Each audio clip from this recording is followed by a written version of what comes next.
Hello and welcome to the Tail Slate Podcast, a place for independent filmmakers covering everything from on-set experiences to what's happening at the movies. I'm your host Fareed and joining me as always is my co-host Toby. Hi guys, I was in the middle of yawning. I'm not now though. Great to hear, man. Glad we have your full attention. And today is what can I say? Today I have the fortune, perhaps misfortune, I don't know what you want to call it, of having, I would call him a guest, but he's kind of more than that. Someone I've known since I was in high school. I mean, I technically knew of him since I was maybe 7 or 8 years old. He's a lifelong friend of mine, but also a film composer, a cineast of the highest order. Zimran, welcome to our show, man. This is surreal. Hey, Zim. Hey, Zim. Thank you for that really fantastic introduction. I think that does me a bit of a disservice, and I have a lot of hype to live up to, I guess. Oh, I'm sure. Don't worry, man. You're gonna Peter Jackson. Right, You're gonna 2003 Peter Jackson this. Don't worry about it. Not If you do not meet all my expectations, Zim, I'm leaving the call. You know what? I understand. That's fair. Don't. That hype you build up is great for you. Great hype build up. I'm sorry. But yes, Put on that as pressure. That's all right. But now, as Fareed has mentioned, I've known him since. I think we've been friends since 2007, since Miss Banerjee's science class. Yeah. I just got PTSD. Yeah. Fareed was not the best at science. I don't think he still is. I don't know, Toby, is he any good at science now, or is he just garbage? We still? never talk about science. I know for a very long time he didn't know how to cut a bell pepper, but I guess so that he counts. Hasn't improved in cooking either, as well. No. And I think without fail, every science class, he would break like either a conical flask or a beaker. He was that inept. Fareed. He's Those are only- expensive. They are. You He's guys only ever- so lucky that the teacher loved him to bits that she never scolded him. Yeah. Perks of being chubby and cute. No, I mean, you ever seen that show Arrested Development? Anyway, so yeah. Yeah. All right, so cross dissolving over to our first topic today. Actually, let's jump right in. Jeez. I want to get a little into, the luxury of having Zim here is we have so many great stories, I mean, just generally, but also to do with what we were up to when we were kids. Actually, let's get into this. So, because this is something a lot of people can learn from, because there's so many high schoolers Let's out just there. jump right into it. Yeah, because there are high schoolers out there who are, or like tweens, whatever, who are like, I want to make films, but I'm in school and I have all these things going on, and there are, the classic filmmakery advice you see, like the other day, I think Ryan Johnson was saying it too. It's like, go out there and make a film. The only way you can really learn to be good, it's like, bro, it's hard. You can't just tell people to make films. Like, okay, how do you do it? What's the process like? Especially when all you have is an iPhone or, although we had a bit more. So, let me look back here. Zim, do you remember when we worked on? I think the first thing we did was Devil, wasn't it? It was for the Mufti, the movie competition. How do I even begin to describe that? Okay. Well, I think it was, if I was going to be completely honest, I was the one who brought, and if we were trying to describe this as professionally as possible, I brought the project and the script to Fareed. And what I mean that is that we wanted to do a Mufti movie idea. So my sister, let me explain my what younger Mufti sister, is, because Mufti. Okay, so basically, back in our high school in Malaysia, Toby, we had a thing called Mufti Day, which was this big, weirdly celebratory day where we'd have like rides and just like. it was like a fundraising day. It was like a right. Oh, so fundraising. fun fair. It was like for charity Wait, the whole time. Oh, that's right. You'd say you'd have what? It's like it's a fundraising event, but there was Gotcha. like a carnival and festival. There were a lot of rides, activities, stuff to do. The whole day, it was like no lessons, no nothing. It was just you show up in your normal gear, Mufti gear, right? Like Yeah. wearing whatever you want. Yeah. You guys had a And- field day. A field day, yeah. Pretty sort much, of, like within the school. Within the school, in the campus. And I think when I got to year 11, and because within the school, the team that organized that was a team of students, prefects, at year 11. And when I got to year 11 and I became prefect, I was part of the team that organized Mufti Day. So I got to then see how they actually do it behind the scenes. But yeah, of course, Fareed did not become a prefect for reasons that are obvious, or not. Yeah, adding quite. Broke too many no, test but tubes. They made me stand up in front of like a Made too many enemies. Like they at one point they made everybody stand Oh, up. they did. That's right, they did. They were like, okay, Those are a probationary basis. Yeah. These are the students who we feel have a shot at like being prefects, and they made me stand up, and every Zim was just like, what? Just laughing in the corner. I could just see him like, oh no. And of course that didn't come to pass. But suffice it to say, this event that Zim's talking about was like our catalyst to then, because Zim and I were always like riffing on movies constantly. We were always talking, like we went to see District 9 together. We went to see all this stuff, 2009, 2010, and it was. I think I liked movies from a very young age, but I didn't think I could be a possible career thing until I actually met Fareed. Right. And we would talk about it in Mandarin class. I think we talked about Ghost Rider. Mandarin class. That was the first movie we talked about. That's inspired so many artists, I have to say. Yeah, that makes sense. Yeah. Truly. You gotta have what you gotta have. Exactly. You make do with Nicolas Cage. Man. And you got to. You got to. But in one of the events or competitions within Mufti Day was a movie competition. It was to coincide with the theme for this specific Mufti Day, which was at the movies, which I think is still the best Mufti Day. Even the one that I organized paled in comparison to that one. Because once you do movies for a Mufti Day, like you can't. Yeah. Where else do you go? That's the There's ultimate nowhere else. theme. There's nowhere else. Right? Yeah. They closed down the school shortly after. They were like, "We've peaked. This is it." Yeah, we peaked. Never the same again. Just call it. Yeah. So Zim and I. Okay. So let me bring this little anecdote up. So Zim and I were like, you know what? Like Zim approached me with his sister, and they were like, we want to do a film project, and we'd like your services. And I just came back from. No, it wasn't like that. It was like we were both of us were constantly saying like, oh, we need to do a movie, and my sister had handwritten with her friends some kind of makeshift script based off the movie Devil, which was produced by M. Night Shyamalan. Where they get stuck in an elevator. Oh yeah. Yeah. The jam face down. Yeah, that one.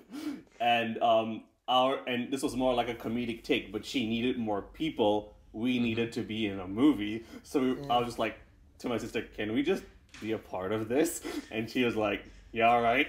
And then I roped Fareed and our friends in. This sounds like the beginning of the story where Fareed took over the project and stuff, like formed a coup and thing. He didn't. As far as I'm aware of the shoot, my sister had pretty much full creative control directing. Fareed was the standout guest star, more or less. I was in it. Yeah. He respected the hierarchy. That's good. Yeah, That's he good. did. At the time, yeah. In fact, he played the FBI agent that stole the show, along with our friend Sam, who played the security guard. I was like 5 feet tall and had like a helium voice, and I was like, I'm FBI. So anyway, that whole thing was kind of the launch pad for us to kind of say, you know what, maybe there's going to be another Mufti Day movie competition, but in spite of that, let's actually try to go all the way with this. And because that was 2010, like 2011ish. So as the 2011 went by, you started getting more into music too at that point, Zim. I remember you started actually. I think so, and I think doing that, it kind of made me realize I had a lot of fun doing this. It was with my friends. It was somewhat creative, but it was also, and I think even real filmmakers say this every day. I'm sure Fareed and Toby, you guys are aware. It's essentially just problem solving, right? Just in a different kind of style, And I've grown up, made sure that I would go into either engineering and doing a lot of science-based stuff, and at the heart of that all is still a way to solve a problem. Mm-hmm. And even now that I'm studying bachelor music, I try and take that same analytical techniques that I've learned in my science degrees and all that to put that towards that.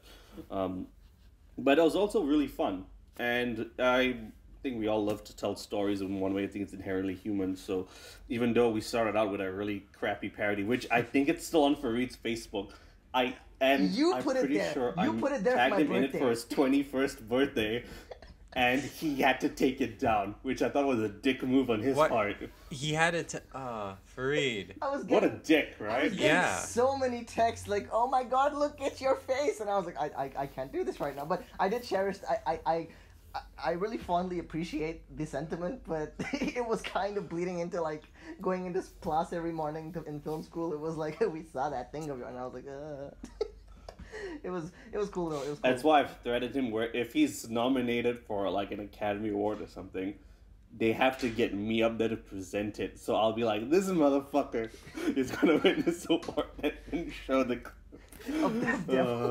Yeah, man. So so basically, yeah, what Zim was saying is exactly it. Like we were basically introduced to that problem solving world, and we really found out we enjoyed it. So what ended up happening then, Toby, is see, Zim and I were very big into sort of like into like cerebral blockbusters. You know what I mean? Like still like Zim. I mean, and I have talks. We really had a hard on for Nolan. A huge hard on, like a raging Viagra, like all out, and and Ridley Scott, because Prometheus had come out, so we were also super into like, even though it's not that great of a film, maybe like we were into that atmosphere building. This is coming from the guy who said Revenge of the Fallen was the best movie of the millennium. Let's not talk about that. That's fine. That's the past, and I deny those allegations. That is a word for word quote.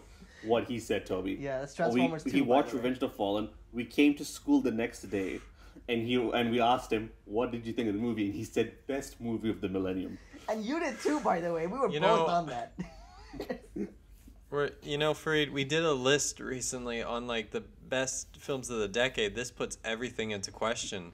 Am I going to watch Certified Copy, and is it just going to be giant robots smashing against each other nonsensically? We really respect it. You let us down, man. You let us down. Man, I know who this guy is. I've been with him. Sometimes I feel like, you've seen Steve Jobs, where in the film Steve Jobs, where it's Seth Rogen's Wozniak is talking to Fassbender's Jobs. He's like, you don't give me a pass. I know who you've been on. Sometimes I feel like I'm that with Fareed. Like I'm the Wozniak to his Jobs.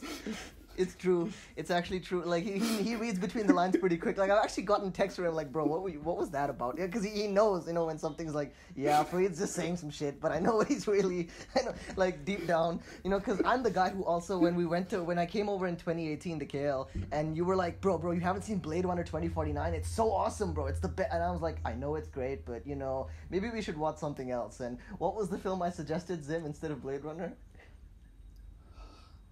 Transformers 5. There you go. It just, I have to let my... What was that, Age of Extinction? Yeah. No, that's... the one after. Oh my god, no, it was... Yeah, what? I can't even remember what it's called. I don't know either, man. Like Transformers it's changing... the one with... The Last Night, that's it. The Last Night. Oh, okay, yeah. Yeah. My partner was there as well, and this was the first time she had met Fareed as well. And after Fareed left, she was like, "What the fuck's wrong with him? Why is he watching Blade? Why didn't he watch Blade Runner?" Oh my god. So yeah. Robert Deakins is just such a fantastic cinematographer. He doesn't deserve him. Villeneuve, he's crying somewhere right now. I thought he was my fan. He's in some room somewhere. Like, oh, I sense Fareed is not actually a real fan. Oh boy.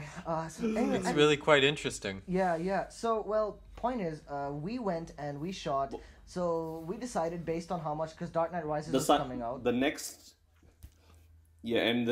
Mufti Day, there was another movie competition, and we did another movie for that. And this time we actually went, we did it properly. There was a script involved, properly.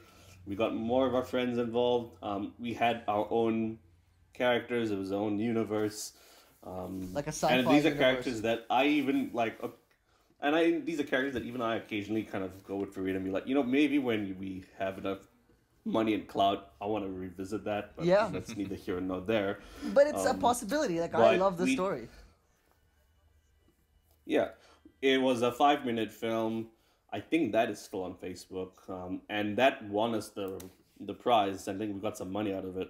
Yeah. Nice. Yeah. Well, dude, to be honest, we kept putting money in because it was money for the film. That's the best. And I think that we just we won our way there. I don't know. Maybe that was what happened. I suspect. But and that was the first and only time that we made a film that has paid us. So same. Well, paid me to this day, to this day, I went through film school and back, and to this day, that's how it is.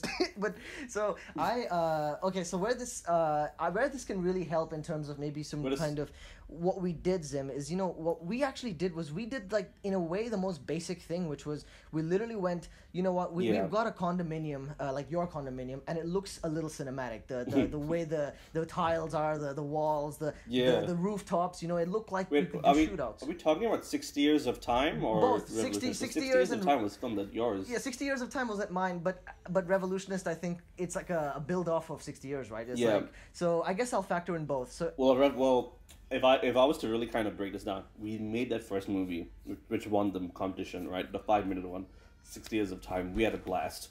Cut to next year, where it's our last year of high school. We were doing our IGCSEs. We had finished all our exams. In the meantime, while during that year, we were also writing the script to be a sequel to 60 Years of Time. right. Which was called The Revolutionist. This one was, as all sequels should go, it's bigger, bolder, new characters, a darker tone. That's what we had hoped at least. Dude, we tried our best. And We tried our best. and it was like an 80-page script. It was a legit script. And so when we started shooting, word of advice, guys, like, write with what you're capable of having. You know what I'm saying? Like, write things where if you're gonna write. Fareed didn't learn that early on. I did not. So when I wrote interior military base day, the revolutionist questions this mercenary about his, like, deception. What that really meant was we went to the back of the badminton court where all the migrant workers parked their bicycles, and it was just this little long corridor.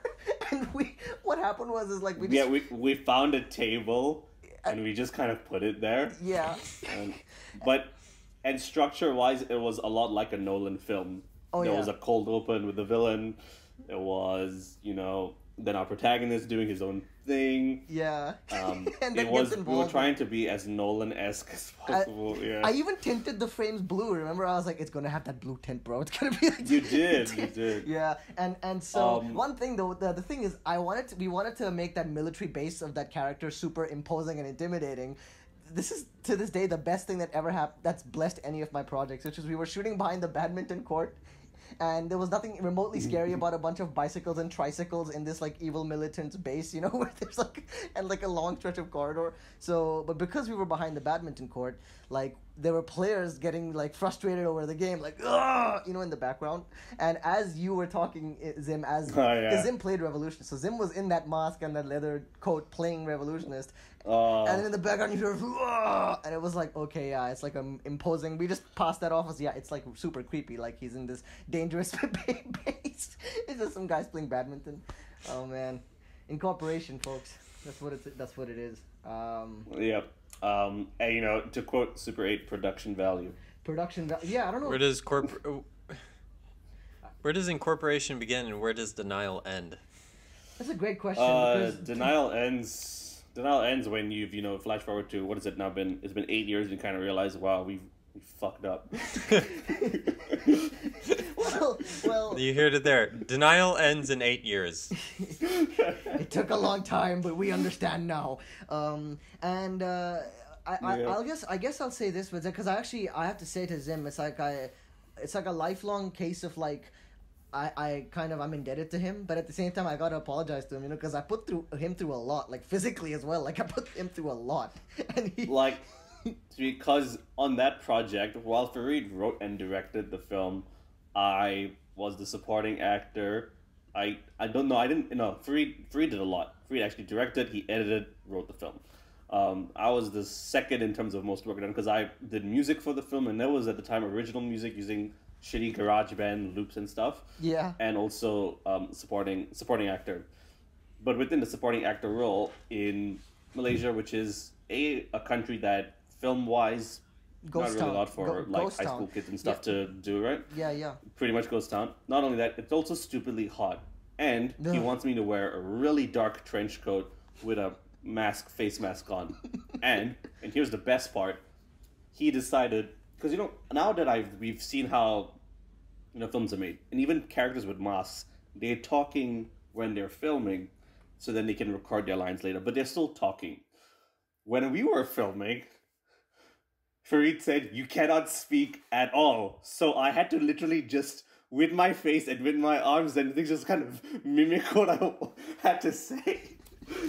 Just make Oh, gestures. that was so frustrating. Just make Like, gestures for a week. He just like waved his Yeah. hands a little bit. and I have to.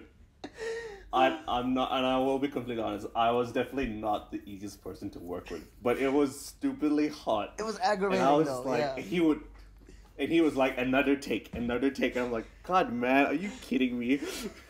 I was But you want to figuring- get it right. Yeah. Yeah, you got- like some Kubrickian shit. He was like, I need to be meticulous. And it wasn't like that at all, man. It was literally like, how do I change the aperture? You know, but yes. Sorry, it was out of focus. Go again. Oh, dude, that actually happened a lot. Don't say that. That happened a lot. Of course it happens a lot. You're just like, oh, great. Oh, on my first short film, we originally had this actor who at one point told the cinematographer, who wasn't a cinematographer, he was the kid who just got assigned the cinematographer camera position. Right. And the actor said, you should put that on automatic focus because it will work better. And then, and I didn't know about it. And so when the day ends and I get all the footage, for some reason it had focused on the background. So everyone in the foreground was completely blurry. And I just, the entire day shoot, I was like, why did you do this? The actor told me to. Yikes, that's rough, man. Jeez. I guess the moral of everything we're saying though, guys, is look, Zim and I came from a country where cinema and filmmaking, not only is it not particularly regarded, let's say, but it's also to an extent kind of frowned upon. Wouldn't you say so, man? I mean, Zim, it's like it's not really regarded as I think back then, yeah, I mean it is I think from our, not your background, from my background definitely, it was more or less not really great to be creative in that sense, Right. Which is fair enough. It's a typical, almost cliched coming up from Indian family background. It is Right. what it is. Well, the thing is though, is like the But stories also we within just Malaysia, yeah. You go on, Zim. Go on. Oh, sorry. But I think within Malaysia as well, there's basically no film scene at all. There's no kind of burgeoning kind of cinema there. I think they're starting to get a little bit better, but there's no appetite for it because we're already kind of entrenched with all the foreign cinema, which is the normal U.S. cinema and all that kind of stuff. But even in that kind of environment, all you needed was a camera. And I think when we even started out filming, we had those shitty camcorders, right? Yeah, we did, yeah. And we edited on Windows Movie Maker. Or iMovie, for example. Revolutionist was iMovie. Yeah, iMovie. Yeah. Our Revolutionist was iMovie. The Revolutionist was so long that iMovie couldn't even keep up with it. So we had to split it into two parts and then join them. It's crazy. That's what all great filmmakers have to do at one point. Oh yeah, Coppola. You know what I'm saying? Okay, no, but it's actually I think there's an amazing message here of like. You got to keep in mind, Zim and I weren't exactly like social butterflies in high school either. You know what I mean? Like we had a select group of friends. I'm still not a social butterfly now, but yeah. Well, I'm kind of afraid of butterflies, so let's move on. So there's a whole belief about this notion that to be like thriving and make short films on your own, you need to be this incredibly outgoing type person. And hey, that helps. It helps to sharpen your social muscles a little and try to put yourself out there. But the thing with Zim and I, in our situation, and I'm sure there are others who may or may not have this situation, which is you have a select group of friends, you all maybe share in one particular kind of passion. So in our case, it was filmmaking. And we didn't have anything, not even like when you go on like Film Riot or something and it's like how to make somewhat professional looking amateur shorts. Like we weren't even on the somewhat level of professional, you know what I mean? Like we were bottom of the barrel, but the thing was we still did it, we still made those films and it did nothing but bolster our encouragement. And it's like I think some people are afraid of like how bad or good their stuff is gonna look in the start, and it's like, well, at least have stuff to begin with at first, and yeah, I mean, like, yeah, that was a great. You gotta accept when you first start making stuff that it's probably gonna be bad. It just will. It is, and that's part of the learning process. Don't expect that the first thing is going to be amazing. It will suck at first, but if you really care about it, you'll care about it enough to keep doing it even when you suck at it. Yeah, exactly. Yeah, I think that was, even for the longest time, I was really ashamed of what we did because it never looked like the way that we wanted it to. But I think now in retrospect, I had so much fun working with them. Just the most fun I've ever had working on a film. And to be completely frank, I haven't worked on that many films, even. Yeah. But I hope that if I do, I would even get to the level of the fun and creative kind of freedom I had with them. That being said, I don't want to be stuck in a mask and a trench coat again in the heat. But that's in the contract. I'm sorry, that's all we know to cast you as now. That's who we know you as. It's like, okay, well, we need this guy in a mask, trench coat. He's in the heat. Oh, we should get Zimran. Oh, that's perfect. The Indian Tom Hardy. Hey, exactly. He was out there somewhere. We found him. But I think, and when after that, we went our separate ways, not as friends because we'll always get each other's backs. Oh yeah. Just a little bit of sentiment and sappiness there. Yeah, seriously, what is this? The Notebook, bro? Come on. It is now. We went to Paris to study film, and I went to no. He stayed in Malaysia. I went to the UK to finish up boarding school and the last 2 years of schooling. In that time, I tried to do some things on my own as a director and a screenwriter. And I even tried the same thing-ish when I was in Melbourne. Then I came to the realization that, look, I suck at this. I'm not great at it, but I'm pretty alright with music. So I've kind of put myself in like, right, I like how music moves the story. I love how music can convey the emotions. So now I've got my role, and I know what I want to do. It took me a while to figure that out. Nice. And the thing that helped me figure it out was the video game franchise Halo, because that music is just perfection. Wasn't it Clint Mansell? So I've heard. Clint Mansell, right? No, Halo is by Martin O'Donnell. Oh, right, sorry. Who did the first 3 games, and then the other 2 games were developed. Clint Mansell worked on Mass Effect 3. That's it. That's the one. Sorry. And he did the Requiem for a Dream. And to that end, I've loved. To that end, I've loved film music. I love video game music. I love the music in the game that I just finished. I finished it literally, I think, about half an hour ago. I finished playing The Last of Us Part 2, which I thought it was great. I actually really liked it. I know a lot of people don't like it. I know controversy. Don't like it. Wait, Fareed doesn't like The Last of Us? No, Well, he doesn't like the second one. I didn't like the second one. I walked through the story and I was not a fan of it. But I love obviously the first one's one of the best games ever made. The second one, I wasn't impressed with. But. The reason I ask is not because I'm like, oh, Fareed doesn't. I legitimately didn't know you played video games, Fareed. He doesn't. He likes to think he does, but I did in Kale. We played a lot of games though, man. He was a huge Call of Duty fanboy. Huge. Yeah. I mean, man, like, are you kidding me? Like, what was it? Nazi zombies, like in Kino. What was it? Kino? It was Kino, right? Nazi zombies. Oh man, classic. Kino der Toten. Kino der Toten. That's it. Dude, that was World at War though. That was COD 5. We're giving Call of Duty some free publicity. Because you see, Infinity War. Activision just. Well, here's the thing. Infinity War did the Modern Warfare series, and then like Treyarch was doing the World at War stuff. Black Ops, yeah. And I was more of a Treyarch guy myself, because I got my Xbox 360 around the time that Treyarch had come up with a new line of games. So I was just playing multiplayer Black Ops. Yeah, he got an Xbox 360 from Tesco. So. Hey, there's one way to get it. It was like this cheap, like clearly at the back of the place kind of Xbox, and my mom was like, "Well, you deserve that." And I was like, "Oh, okay." Oh man, that's what you get.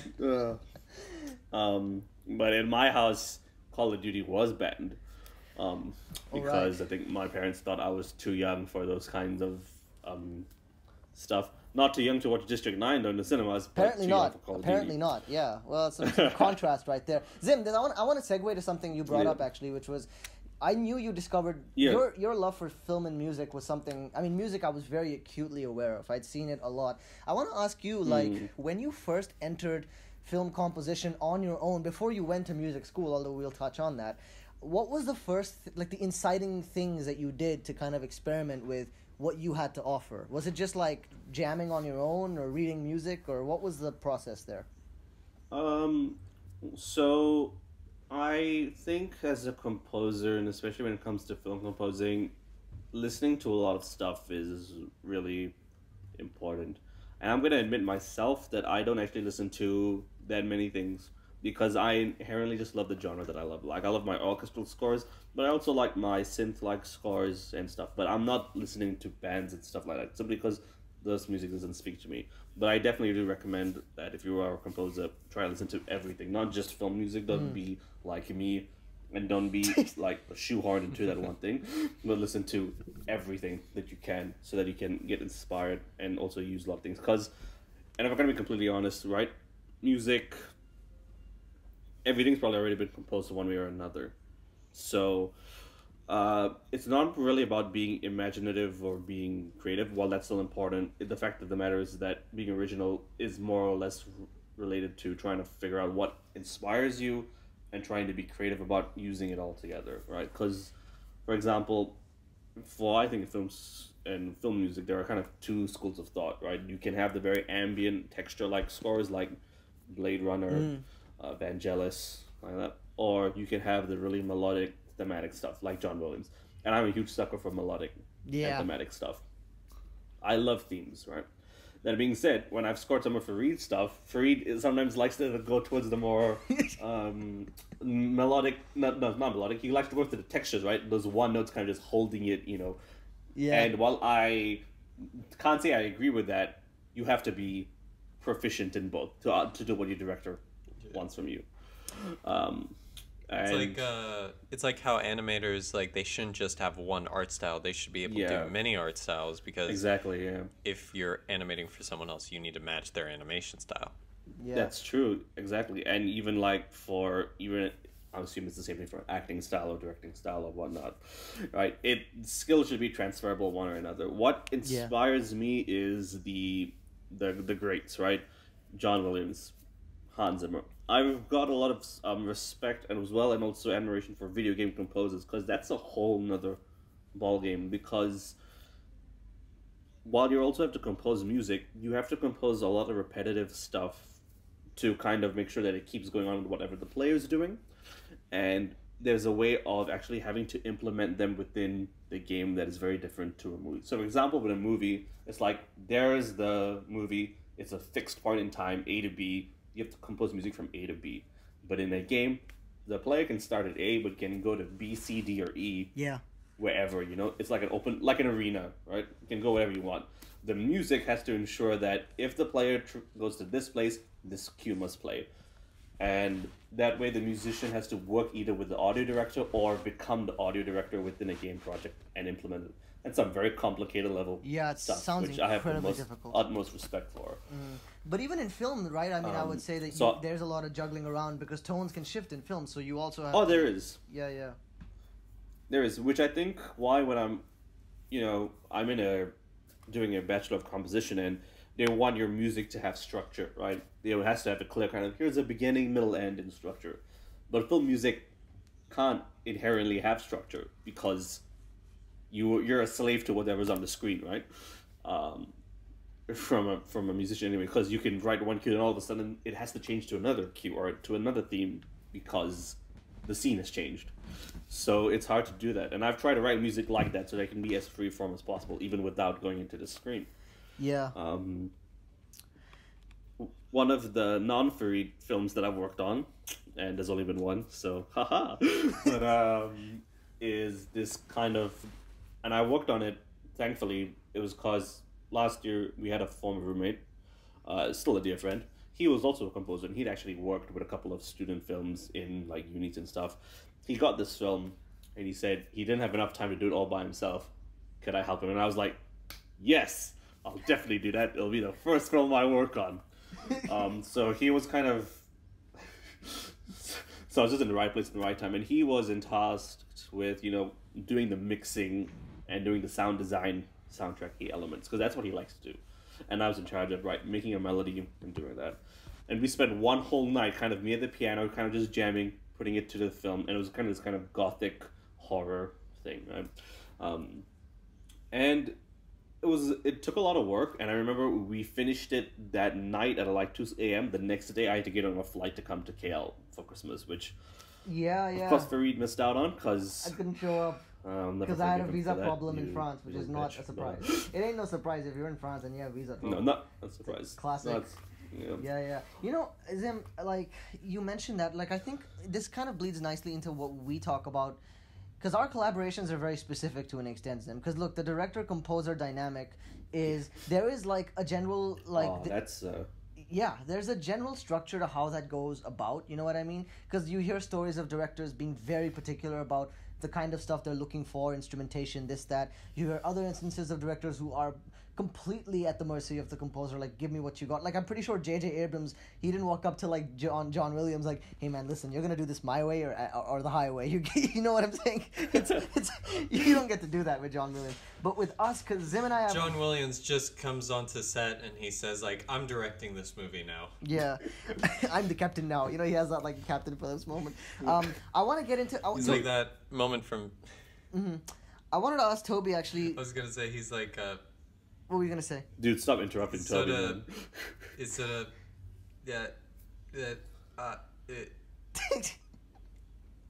We've lost Toby. Nope, I'm still here. I'm just waiting for you to talk so I can... No, I'm waiting for you to finish. Okay, it's not even worth it now. I was gonna say it's like that Parks and Rec moment where Ron Swanson goes to Home Depot and one of the employees tries to help him and he says, I know more than you.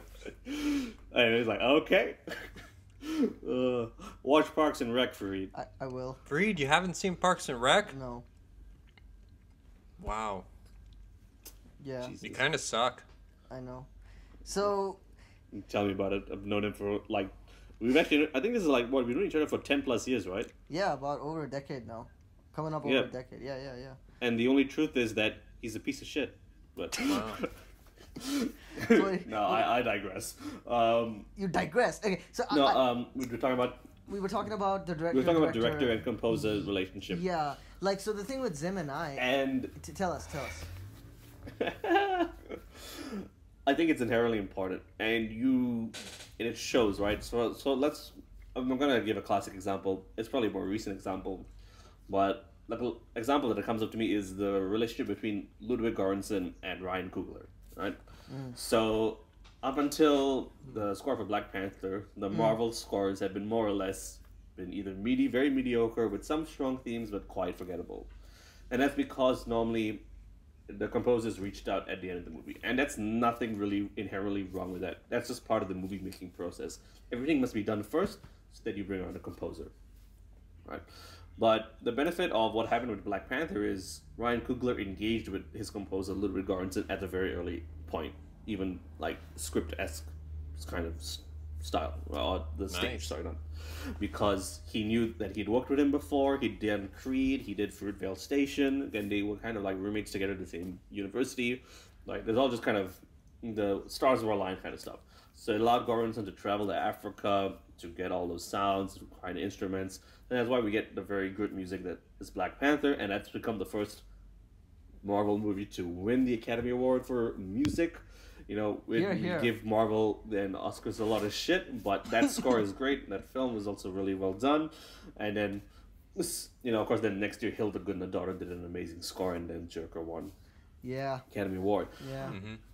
The relationship between a director and a composer is one of the crucial underpinnings that it may not seem important, but it actually can make or break a movie, because, you know, the score can just kind of change everything. A good score can really elevate a movie to so much. It is essentially the director guiding the audience to how they want to feel using the composer and their tools.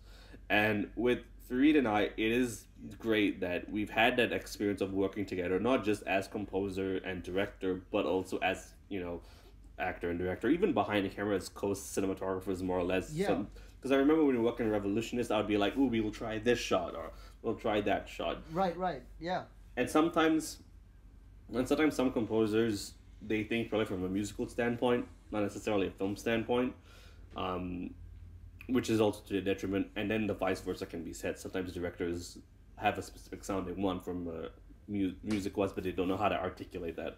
I feel like with Fareed and I, and this has only happened just recently, because I only started getting properly good in terms of the sound that I wanted just recently that it took Fareed that time to be like, right, okay, so he can produce these sounds, he can work on these films. Because it did take a while for me to get to that point, admittedly. So, for example, with his new film, Birthmark, you know, I had, up to that point, I had just been doing my own tunes, just making my own stuff. And I would keep sending him stuff. Just, you know, like, okay, here's what I've done, here's what I've done. And then I sent him this theme that I wrote, which he said, ooh, can I use that for this movie I'm doing, Anne, which is a movie that we were directing but didn't write. It was really personal to him. Yeah. So it was more like a test for me to write, right, how can I do this? And at that time, I literally had a piano, a really crappy version of a microphone, and no software to record on. Like, I didn't have Ableton at that point. Plug for Ableton, I guess, if you want. I don't know. Ableton. Okay, no. Go on. Ableton. I recorded it and I sent it to him, and it was like the shittiest recording quality. Like, you could hear the pedal press and the strings of the piano kind of taut and everything. Somehow you did say it worked. Well, because that film was meant because I made that film super grainy and mashed up. Like, I took that and I just completely like tried to make it look and sound like a radio, like from the 50s or something, you know, or like something like a theater play from that time. So it somehow blended in okay. But lately your work, like, it's I mean, not only that your skill set as a composer has improved, it's also the wherewithal and the tools you have are of, like, they're like higher, more advanced, you know, like they're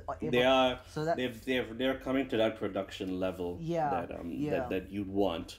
That's which is fair enough. That's generally sort of given for indie filmmakers, like Zim is finally, like, also because now you're pursuing the bachelor's and stuff, you know, there has been a Zim upgrade in a way I've noticed as well, for sure. It's happened. Yeah. And but, you know, we even engage at stuff on a screenplay level. He's even sent me a script for one of his Yeah.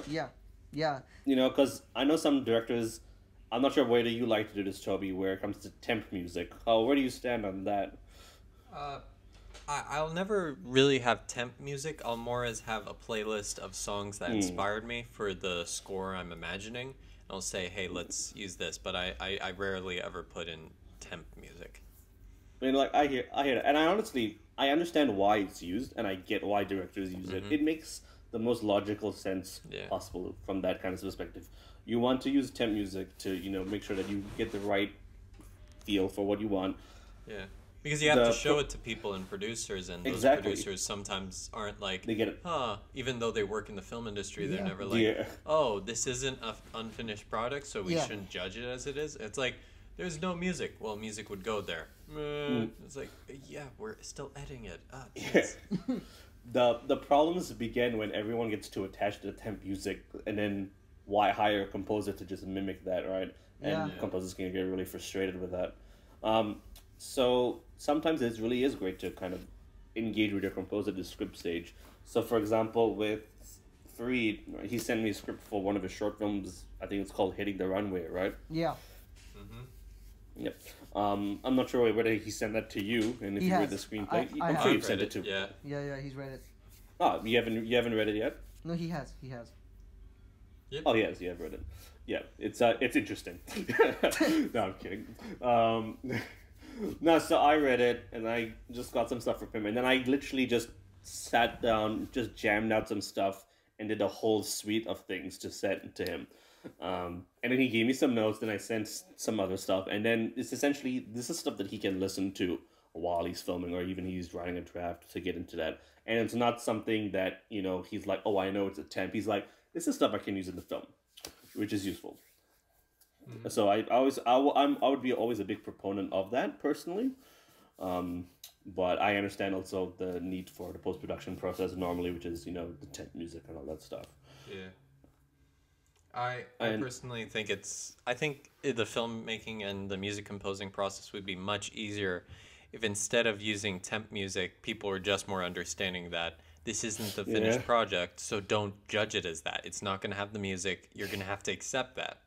But I wish people were more understanding like that too. But unfortunately, we don't live in a ideal world. Let me tell you a little story. It would be smarter. So like, well, yeah.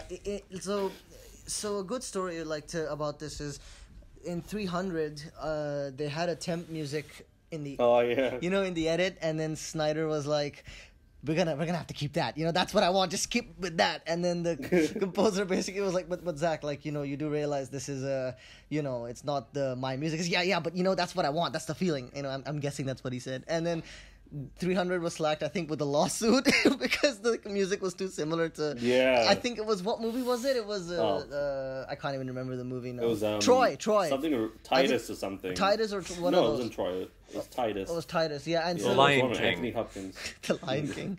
So They just opened up with "Not to defend ya," and everyone's immediately like, "That's Lion King," and Zack Snyder's like, "That's the feeling I'm going for. That's what I want. Can you imagine? That's the story I'm telling." Everyone's just like, "Okay, buddy." Can you imagine, like, Spartans, and we hear like, Zach. that would be so funny.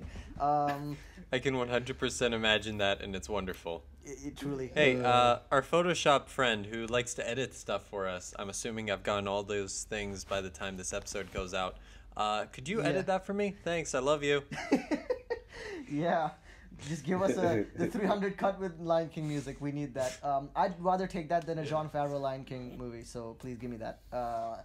Spill some tea. I don't know what to tell you. That's amazing.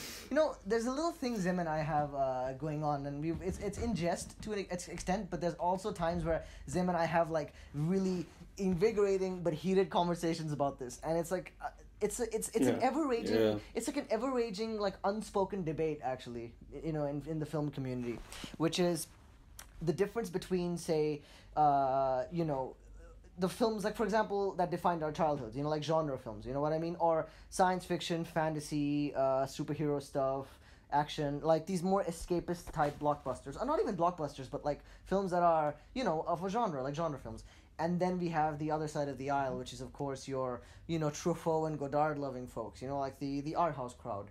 And, I gotta tell you, I found going into film school, a much greater appreciation, of course, for the art house crowd. Or rather, that's what the film school was always trying to, like, that was the endorsement. Like, you have to try, like, even literally, Toby, on your graduation ceremony, the head speaker was like, we hope you will leave the school becoming the next Truffaut or Godard. Like, I know it was France, but that was kind of the mindset, and, Zim has always been, I don't want to speak for him too much, but he's always been an advocate for the importance of the genre film, and I want to get both of your sense on this, of like, do you think that A, genre films are wrongfully disregarded, or is it because they're so successful it doesn't matter? And B, are we at a point now where, as when we go to film school, we should say, well, look, Joker came out and won Oscars. I mean, you can't say that those don't constitute some level of artistic merit. So why don't you teach that? Because teachers will say, yeah, we agree. We're not saying they're not art. Teachers would agree to that. But then they never actually teach you those films. You know what I mean? Like in class, I don't remember once being told, because I would like Infinity War is an amazing character study. You know what I mean? And probably more accessible than to 18-year-olds in BFA1 than Taxi Driver, So why not start with that, Anyway, now I want to frame that more as a question rather. So let's start with you, Zim, because I know this has been something you and I have talked about for years now. It's interesting because I think there was a point in our lives when Fareed went really into this that I was kind of like, oh, I lost my only kind of ally in all this, because I was really hardcore into this. But I think I've, as I've grown, I do now know the appreciation for the slow burn movie and all that. For example, like I do have a newfound respect for all those kinds of films as well, and I enjoyed, The Irishman. I've rewatched it again. It's actually a very fantastic movie. It was really great, and I love it. And even films like Sicario and all that, which is like the genre film, but also done in an artsy way. I think that the idea of inspiration and imagination is important. Then a big part of what made me want to go into films were, to me, the genre films. It was Star Wars. It was Harry Potter and Lord of the Rings. And to me, it's the ideas of you can imagine all these worlds that no one's ever dreamed of, or even adapt worlds that are beyond your imagination, but you root them in, at the end of the day, real human conflicts that the one makes them last. Because, as in with everything is important in stories, there's also characters, right? Yeah. And we all go back to. Yeah, and especially for like last year, right? In 2019, we had a lot of great films focused on a lot of great characters. I think it would be remiss to not say that Avengers Endgame wasn't a great character film, because I think it was. No, it was. For I think the it was. good I think chunk it of- was. Yeah. I think for a good chunk of Endgame, until they actually, spoiler alert, go on a time heist, all the characters are facing with grief, death, and loss. In a, which I think is a really neat way to kind of open that, and also kind of pay off that 20 film year and make the stakes matter, so that when you do come to that, epic climax that happens at the end, there are people cheering and stuff in the audiences, right? Because Yeah. these are characters that matter to everyone, and to not disregard them as cinema, as a certain Mr. Scorsese said, is a bit detrimental and hurtful. Now, there probably are theme parks in the sense that they're fun and they're a wild ride, but And that they're accessible, They you know, also have some great- and that you can kind of get into them in a very digestible way, you know. That I think that's the bone a lot of these people have to pick with them, is that they're so digestible. But that shouldn't be a problem. I think everyone wants to pick the bone with them because they're uber successful, right? And because they have mass appeal as opposed to other ones, and they're like, high art is always that kind of thing where they're like, oh, it has no mass appeal because it's only for the intellectuals. I'm not just kind of saying that's what it is. I'm just kind of saying that's the perception. It's the perception. I think it's far from the truth. Yeah. I think it's far from the truth, really. Yeah. Return of the King is a well example of a genre film that won like an insane amount of awards Clean and stuff. sweep. Remember that? And- It just swept the whole thing. A clean sweep. And, it's a fantasy movie of the highest order, but also it has great characters and really emotional beats. And even, on the TV show side of things, Game of Thrones, for better or for worse, right, shows that, again, character is always important, but imagination is super important. I mean, if you want to look at the Australian film industry, there is, to me, my personal opinion, there doesn't seem to be a lot of room for films to explore or imagine, right? Yeah. People aren't imagining wild scenarios or out their world. They just want to focus in on what's happening now in the day and age. And look, that's fine. That's what it speaks to people and what they create. I'm not stopping you. Predestination I'm just was like lamenting that Predestination was like 6 years ago, right? Now 4 or 5 years ago. It was way back. Yeah. 4 or 5 years. And I love Predestination. It's amazing. Predestination is amazing. And that's my what I want from future filmmakers is In that Australia. yes, it is also, it's very important, or just in general, it is important to study people like, Truffaut, Godard, Scorsese. They want you to understand character, break the rules of cinema and all that. I also think it's important to study films from Spielberg, Lucas, all those people, because it's important, yes, to identify the human element into the story, in the stories that with Godard, Truffaut, and all that. Why not bring that to the genre bit? At the end of the day, that it shouldn't matter what setting you're in. It just shouldn't matter about the characters. Right. Toby, what's your take on this, bro? Hello? Well, Toby? I'm gonna start with. Hi, can you hear me? Oh, Toby? sorry. I accidentally had muted myself for a second. Wow. Sorry. Okay. You're back. Welcome back. Eerie silence That of was- despair. And then he came back. Like, it's Sorry. Like, it's like Sorry, he I was so muted moved. myself. He was so moved by the conversation, like Zim's speech. Like we need to incorporate those type of films into the classes because and then there's like a silence. Like Toby's like in tears, like speechless. I'm just crying. It's so beautiful. I'm gonna start with an example from a piece of work which I'm a very big fan of, and recently the film version has come out. The Broadway musical Cats. Hamilton. Oh, okay. Freed, shut up. Mute yourself, Toby. I'm sorry for his ignorance. Go ahead. It's all right. Cancel culture. Zim, are you familiar with Hamilton? I am familiar with Hamilton. However, and I'm going to preface this right now, I generally don't like musicals. But go ahead. Thank Hey, you. I understand. I don't usually either. This is the exception. Fair enough. Anyways, there's this an actor in it, David Diggs, who's now gone on to do many other things. He's I think he did Snowpiercer, the TV show, right? yes, he's Snowpiercer, yeah. the TV show. Exactly. No, he's a Alright. fantastic actor. but he has a history as an MC, as a rap artist, not as a Broadway actor. And when Lin-Manuel Miranda came to him with this idea to make a Broadway play about Alexander Hamilton through hip hop, he said, "That's a terrible idea." And Daveed Diggs, who is played both Lafayette and Thomas Jefferson in this show, and it's like one of the most popular Broadway shows of all time now, still says, I still say that was a terrible idea. It just really worked really well. And I feel because it is a terrible idea, but there was so much thought, so much work, so much everything to work around it. They made it into something amazing. And I think that's kind of how we should be seeing genre films. Sometimes, like, they're necessarily not going to be fantastic ideas. I think James Gunn said it, that superhero films or action movies or horror films, yes, they're a genre. That doesn't mean that they're cinema or they're not or any. It just means that they're a movie. It's going to depend on the quality of each production on its own. Like, I'm not gonna put Joker and say Iron Man in the same wheelhouse. I love both those films, but clearly they're trying to do different things and they're going to get different audiences. If something is for so that everyone likes it, it won't be special to anyone. If I'm that's true.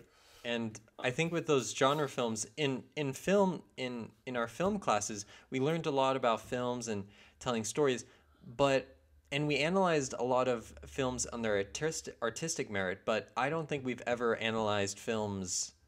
Maybe, Fareed, you can think of an example when we did. I don't think we ever analyzed films on why they were crowd pleasers. No, never. And I think that's something we don't like to talk about because it goes into the money of it. It goes into there's like the thing with an artist, right? You're not meant to please the crowd. You're meant to say a message, or you're meant to.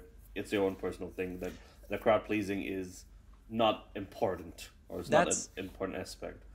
That's fine. You should tell your truth, and it's very obvious. And I say very much, you should always in your art tell your truth, because if you don't, it's obvious, and people are going to feel that insincerity, and they're not going to like it. But here's the main thing: this is the entertainment industry. We're there to give people a good time. They either learn something or maybe they like this experience. Different people are going to like different things. You're not going to get someone who hates sci-fi to watch a sci-fi movie just because it's fantastic, just because it's art, just because it's amazing. They're just not going to watch it because it's sci-fi. That you're going to have to accept that. I had a point with this. Let me backtrack for a sec.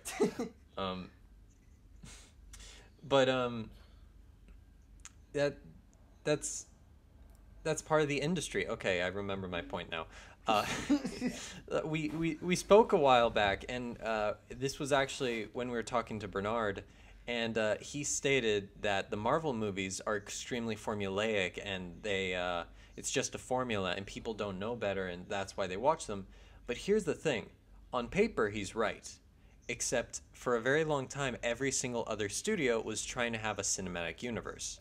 It wasn't just the Marvel universe. There was the DCU. There was the Godzilla universe. There was the Dark universe. There were all these different universes suddenly popping up. How many of them lasted? I'd argue that DC universe is still trying. Godzilla's actually still got it. There's one film coming out, Godzilla vs. King Kong. But I digress. Not all of them have succeeded. Yeah. I'm gonna say the only one that is actually proven to be successful in the way they were hoping for was the MCU.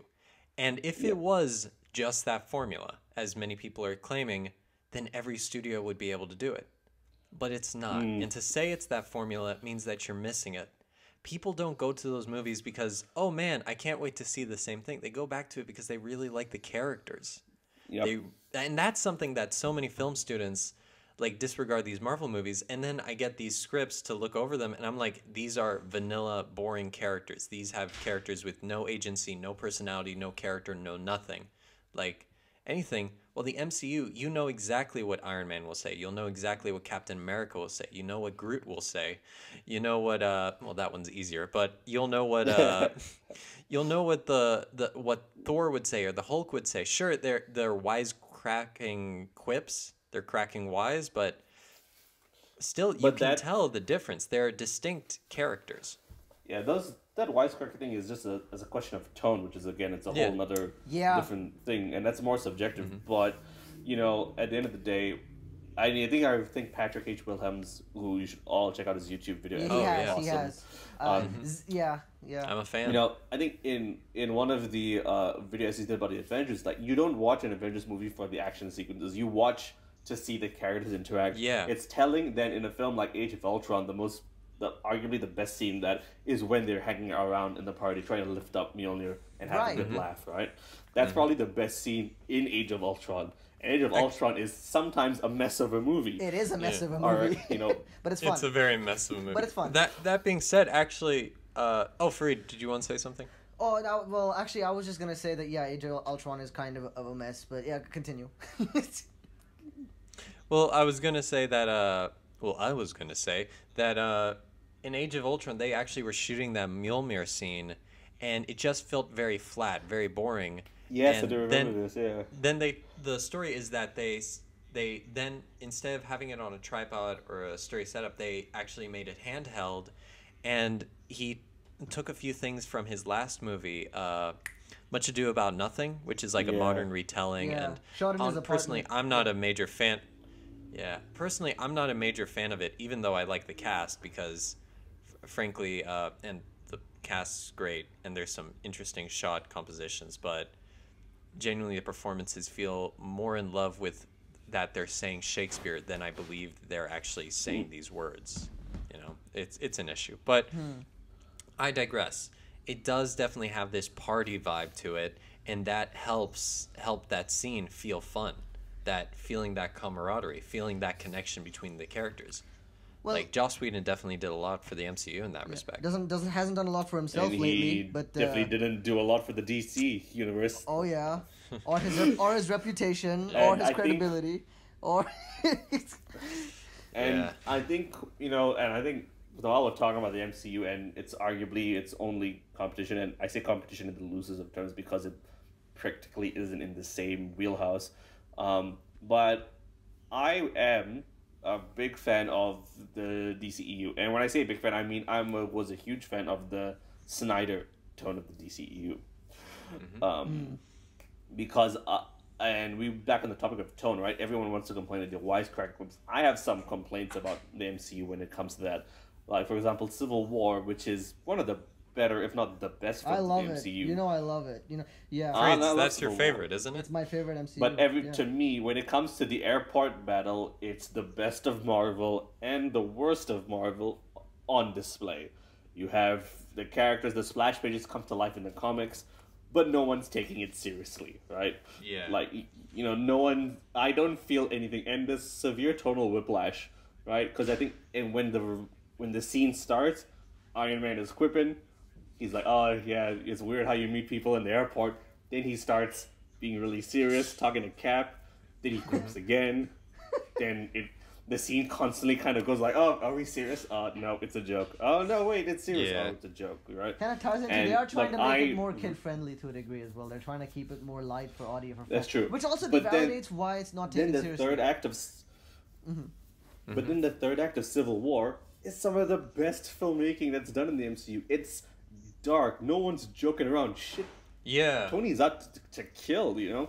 And I wish they kept that tone a lot more with the film, simply because I like dark stuff a lot. In terms of, I just think it's a more impactful drama. It's a tone thing. I know it's up to everyone's taste. That's why I love the Snyder movies, right? Everything's so oppressively depressing and dark. You know? Grim. It is grim. Because Snyder is like, it's the way the world works, right? It's our world. And of course, unfortunately, as he's kind of been shunted from the DCEU, things have gone a bit lighter, right? Like, you can even just look at Aquaman, where it's just basically a balls to the wall Yeah. like overwhelmed. Like I enjoy it. It's not what I love. My partner loves it. She thinks it's stupid, bonkers. Absolutely loves it to death, right? But because it's stupid and But bonkers. I also just think it's. Yeah, not because it has any great weight But there's to it. some. But there's still. Like there is some great character moments within there. I'm not denying that there isn't. I think that there is some fair bits of character moments. It also grossed $1 billion as well. So people clearly have identified some form of it with it, right? Right. I also just find it really awesome and hysterical that, just from a thematic point of view, the whole MCU revolves around fathers and dads. Mm-hmm. If you read into it, and it's pretty it's all there, right? Even the villain Thanos is all about becoming a father to the whole universe and all Right. that. Yeah. And his And daughter. the DC Yeah. EU is kind of like, yeah, and the DC has been like, mothers, go. We gotta distinguish ourselves somehow. Yeah. Those are the only two things. That's Mothers and true, and fathers. it's even continued into Aquaman because it's all about his relationship with his mom, and even with Shazam, which actually Shazam is a fantastic movie. Yeah. Wonder Woman as well. The only one that doesn't really have that is, well, Suicide Squad, but Release the air cut. Suicide Squad's Anyway, always an like here's let me say Let's this. see.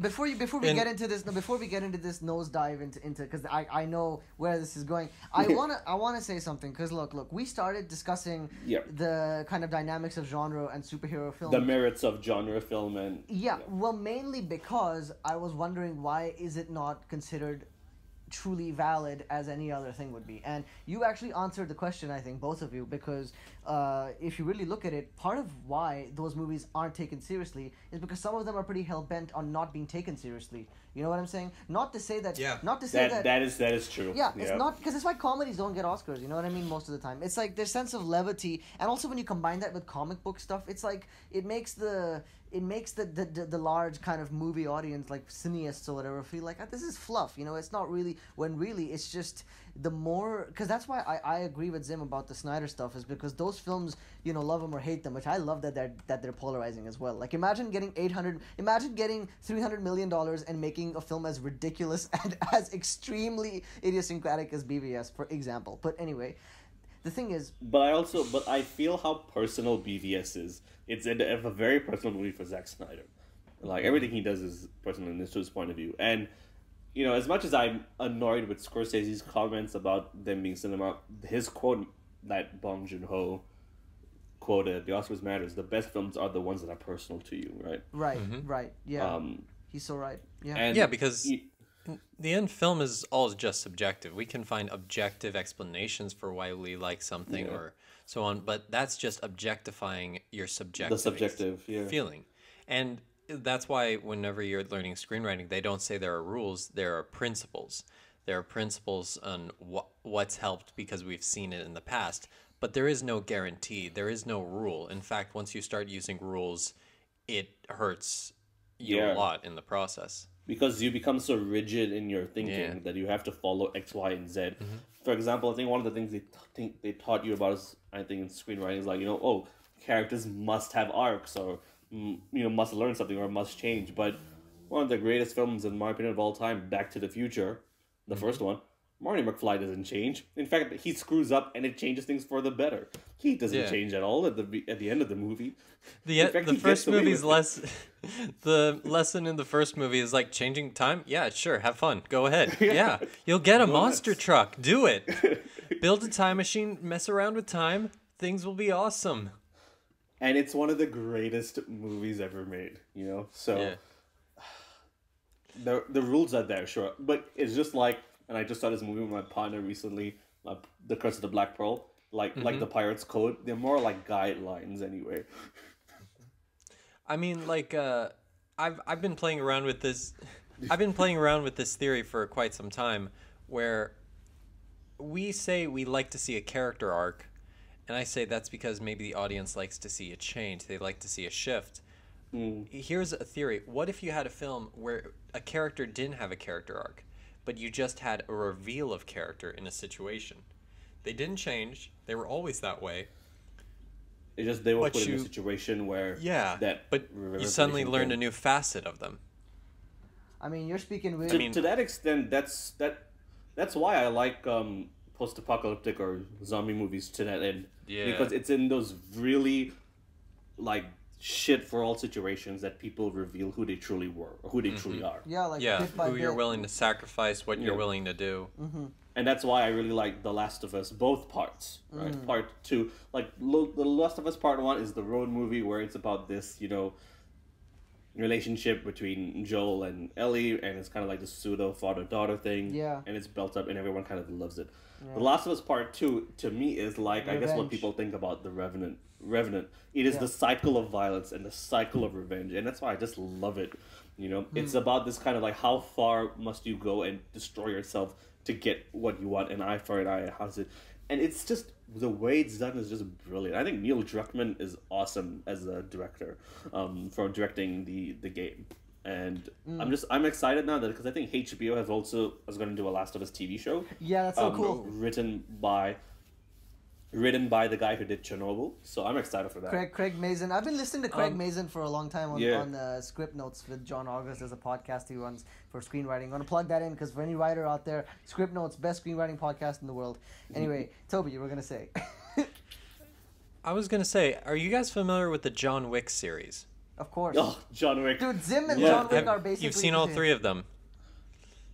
Well, Honestly, I remember watching the first John Wick movie with my dad, and I was like, huh? Like, the action was cool, but... Same. I Huh? saw it with And then I saw it again, and I was like, holy shit, this is genius. yeah. Yeah. Well, I've actually been thinking a bit about those sequel movies and kind of... You guys have seen up to the 3rd one, right? I've seen all 3, yeah. I haven't seen all Okay. 3. I've only seen the first one and somewhat of the second one. Okay, so for you haven't seen Community, you haven't seen Parks and Rec, you haven't seen Stranger Things. You haven't And seen now John John Wick Wick Chapter 3. 2, which I think is like one of the best in the series. Oh, I think Chapter 2 is the best in the series. Yeah. I'm just... All of them are great, but Chapter 2 is where they really, like, you're like, okay, this is fucking awesome. Chapter 3, there's like a part where it kind of grinds on a little bit. I'm just kind of like, okay, we're doing this again. But by no means, like, they definitely up the action in Chapter 3. But Chapter 2 is where it's just so tight and lean. I don't know how else to describe it. I think just Toby's right. Chapter 2 is the best one in that one. So our point really is, Fareed, you're cutting it, man. What the fuck? Yeah. Like, I don't know. Does he really seem qualified to run a film podcast? You tell me. I don't think he's even qualified to direct films at this point, honestly. Like, Vote down in the comment section below. Do we give, are we sacking Fareed? We'll find out. are we canceling Fareed? Let's cancel Fareed, guys. Let's do it. just... Hey, I'm bored this weekend. Let's see what we do. Come on. Imagine all the great Netflix specials we're gonna get out of this. You know what I mean? Chiron, like the one they came up with, like what happened, the story. It's like Fareed Chiron. He took me to his room. The documentary. He took me to his room and sat me down, and he looked me for him in the eye, and he said. And he said we were gonna watch Stranger Things. And then because he hadn't seen it, And then I felt my body shiver up. I had to run. Then he said he hasn't seen John Wick 2 and 3. I called the cops. I'm sorry. Oh man. Yikes. Are these confessions? Maybe. It's just I had to kind of let something out there. Toby, you were gonna make a point about the John Wick films. I think before this. No, I just wanted to annoy you. Yes, I do have a point. The thing is, Zim, you might have noticed this. Each cool element from the previous John Wick film ends up coming back and biting John Wick in the ass.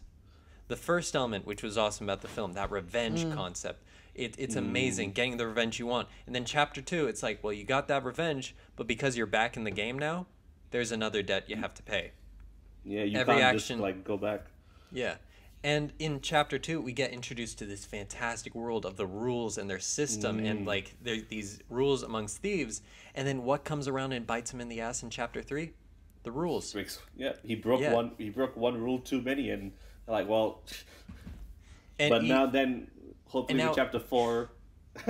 Yeah, but now he's like getting chased, and it seems that the rules themselves have issues and the rules, and they're the rules on top of rules on top of rules, to the point where it's like, this is ludicrousy. Why do you need this many rules, and why do you just follow them? This isn't living. So as a screenwriter, what does that say as in terms of a way to go about crafting sequential stories like that, like doing that attempt?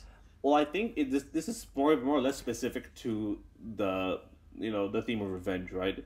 Because I think it's back to that kind of proverb, right? When going seeking out revenge, always dig two graves, for that person, but also for yourself.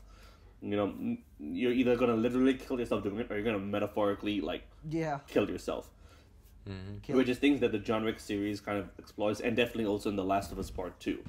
I'm sorry I keep bringing it back to that, but that's why I brought up John Wick. Yeah. Because I'm not familiar with The Last of Us, but I do know John Wick, and I can... Well, I mean, I don't want to spoil The Last of Us Part 2 unless you're going to watch the game movie. I do recommend, if you have the time, go on YouTube, watch like the cinematics and the game movie for both Last of Us Part 1 and Part 2. That's what I did for Part 2. It's worth it. It's, it's really good. Just like the game engine itself is a lot better for Part 2 because, of course, it came out this year. Great performances across the board from Troy Baker, Ashley Johnson, and Laura Bailey, who are great video game actors. And it's just, if you feel the weight of the revengeance and everything, but how it consumes them all. And just like how it did consume John Wick in the first film, like he just goes balls to the wall, right? And if you remember in John Wick 1, he actually gets the revenge, not even at the end, like probably three quarters of the way through the movie. Yeah. Right?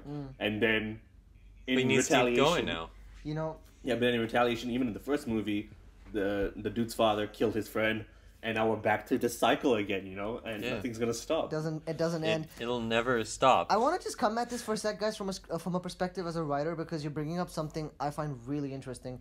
You guys touched upon briefly on that notion of the character who doesn't necessarily change. Like you can say for Marty McFly, I didn't say this earlier because I don't want to get attacked, but I'm not the biggest Back to the Future fan. He's actually the first one. I mean, it's fine. Get out. I don't mind it, but you really should be canceled. I mean, I'm telling you, I mean, it's fun, but I was never into it. But I completely agree with what you guys said about how he doesn't exactly I'd say change. you low-key suck, but it's not even low-key anymore.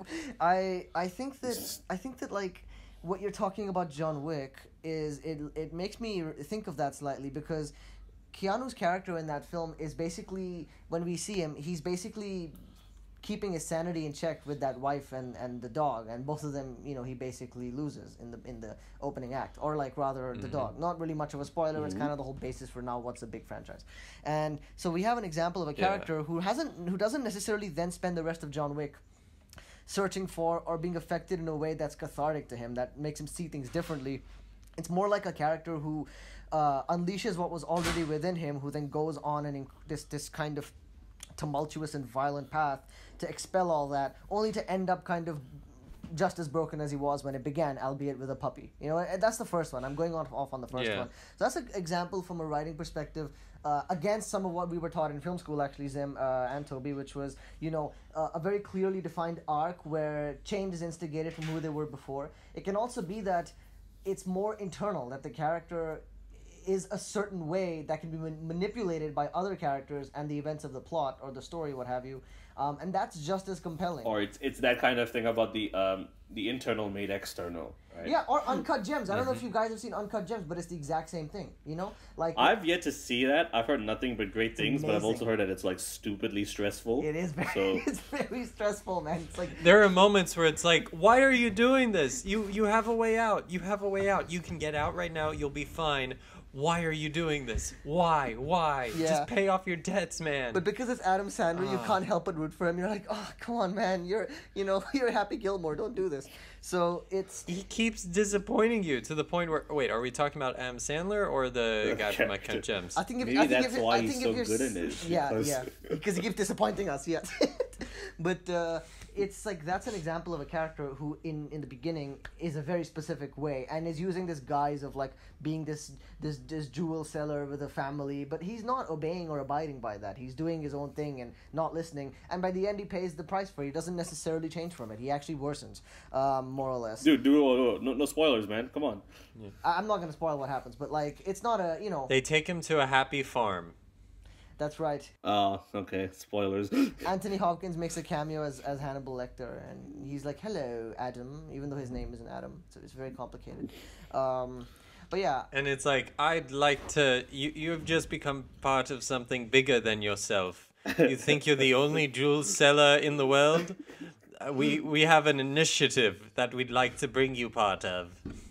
Yeah, it's like Loki would watch that. That's so constant. what Avengers? Actually, what I want to see in an action movie, honestly, is Tom Cruise fight Keanu Reeves. I think that would sell itself right there. That'd be awesome. That'd be fun because they're both pretty likable. I mean, yeah, they're both pretty likable. And they're both like they do their own stunts, right? So, I think that makes sense. I would watch that for sure. Put him in make Keanu the villain of the next MI. That's your way. That's what you got. Honestly, yeah. I would be like, or again, Could Ethan Keanu Hunt be a is villain, Rogue though? again. I would probably do Tom Cruise's character is Rogue again because of course he is, but this time they sent John Wick to hunt him down. So you want to blend the worlds together, like actually take the Wick verse and bring Ethan Hunt. I mean, just have those established characters, or have characters that are, of course, not them characters, but essentially function as the same thing, right? Keanu's an assassin who's hunting down this agent or whatever. Point is, have them fucking fight in an action movie. That shit sells itself. I don't know. Hey, Lionsgate, Warner Brothers, are you hearing this? You need to join forces. Come on, get it, make it happen. Release this night. Wait. No, it's Paramount because remember, it's Paramount. Paramount cock blocked Warner Brothers because of the mustache. Oh my god, that is a bomb. Can you imagine like being on set and it's like he's because there's that scene outside the farm where he's wearing he's unbuttoned half his shirt and he's standing there it was itchy being dead, but I'm back now and I'm gonna put things right, and he looks like a porn star. it just What? I mean, because he's got his mustache. So when they were going to do reshoots for Justice League, Henry Cavill was doing Mission Impossible No, I know 5, the story. right? I'm confused by Fareed Chiron's comment of he looks like a porn star. Because he's got that. Fareed's an idiot. Well, because he's got that '70s pedo stash. Come on, you know what I'm talking about. He's got that stash, and he's wearing his Superman costume. I mean, it must have been quite a sight on set. I'm just gonna put it that way. Imagine being Oh, you mean to say he's a cheap version of Superman? He's the discount yeah, exactly. He's the version. Yeah. Oh, okay. I get your logic now. Like if Dane Cook was Superman, very discount, very B grade. Yeah, more or less that. I just love it how Paramount was just like, fuck no, he's not shaving the mustache. He's not shaving. It's like, no. And it's the easiest It's thing. well, what if we paid for a very expensive CGI mustache on them? And they said, you know what? That's a great idea, but do it yourself. Go fuck yourself. I mean, dude, they basically made. So go CGI a non-mustache on his mustache. It's like, can you imagine? We look back in history, they wanted to make Superman in Justice League, but instead they made Plastic Man. Because he has that weird, that lip is constantly. It looks so bizarre. Anyway, that was. What were we talking about before? If they ever John make Wick a Plastic Man movie, they should do that. Who should do that? They should put that on the lip. They should be like, oh, he's Plastic Man. Everyone be like, I see it. Oh, I see it. Now it's canon. Why is he wearing Superman's costume? Shut the fuck up. Just take it. Plastic Man. I want to touch. Okay, then let's briefly, because this is a perfect segue. Let's touch a little bit on this whole Snyder Cut debacle. Now, Zim and I, we've talked about it here and there. We talked about it on the show on the last episode, so I don't want to make it too centerpiece. But Zim is a huge fan, and I am too. There is a history to our discussion about all of Batman vs Superman. Yeah, we saw Man of Steel. I was kind of. So this is 2013. This is 2013. We're talking 2013. Now. Yeah. All right. Then we saw BVS. I liked the theatrical cut of BVS. It wasn't great, but it wasn't fantastic. But I still enjoyed myself. Fareed went on a rampage about this is a fucking piece of shit. Blah blah blah blah. Yeah. Then he started. Then he wanted to re-edit. Then he re-edited the film. Then he started thinking about it, and he's like, "Oh, actually, it's not that bad. Oh, it's okay." Fareed fell for the bad boy. Exactly. He was like, oh, he's just a jerk. I hate him. He's such a bad movie. I don't like it. And then he was like, no, but I can change him. I can edit it. I can make it better. I was like, Fareed, no, honey. No. Fareed goes for the bad boy. He came back reformed with the... But then he came back reformed with the ultimate cut, and then Fareed was just basically like, "Oh my god, yes, please take me." There's the third wheel shows He's up. Just like, no, I'm done. I'm done with you, BVS. I can't take any more of the lies. I can't take. But what if I had an ultimate cut? It's longer. I just keep coming back to you. Yeah. And then in the build up to Justice League, he was like, "This movie's gonna be good. It's gonna be a 7. It's gonna be good." Even when like the new trailers with the new color palette, he's like, "It's gonna be good. It's gonna be good. It's gonna be good." Zim. Then the movie came out, and he was like, "Fuck." Yeah, that was more or less the reaction. But a bit of denial too, because remember when I first told you, I was like, "Yeah, you know what? It's not bad, dude. It's fine." Yeah, because I was so like ready for it to work. Yeah. And then as time went on, and by time I just mean like a week. You know, I was like a week later, like sitting in my room, like I think that was a piece of shit actually. It's like, it was so exactly. He just wakes up in a cold sweat, like Justice League was bad. Actually, no, I probably picture like he's walking in the middle of the street, then he stops himself and he's like, "Huh, Justice League was a piece of shit." That's exactly what happened. That's Okay, I'm gonna combine both of ours. He was sleepwalking in the middle of the street in the night, Yes. like half naked, and then he just like someone comes and is like, "Sir, are you all right?" And he just turns and grabs them by the shoulders. Justice League was a bad movie. Justice League was a bad movie. I didn't want it to be true, but it's true. And his eyes are like rolling back in his head. Yeah, and he hasn't been able to sleep since. So I'm gonna quote from Pirates of the Caribbean to Tia Dalma. Same story, different version, but all are true. There we go. That's what I'm gonna leave it with. No, you have to do it in the accent. Come on. Oh, dude, come on! I can't do the accent. Same story, different version, but all are true. That wasn't bad. That wasn't bad.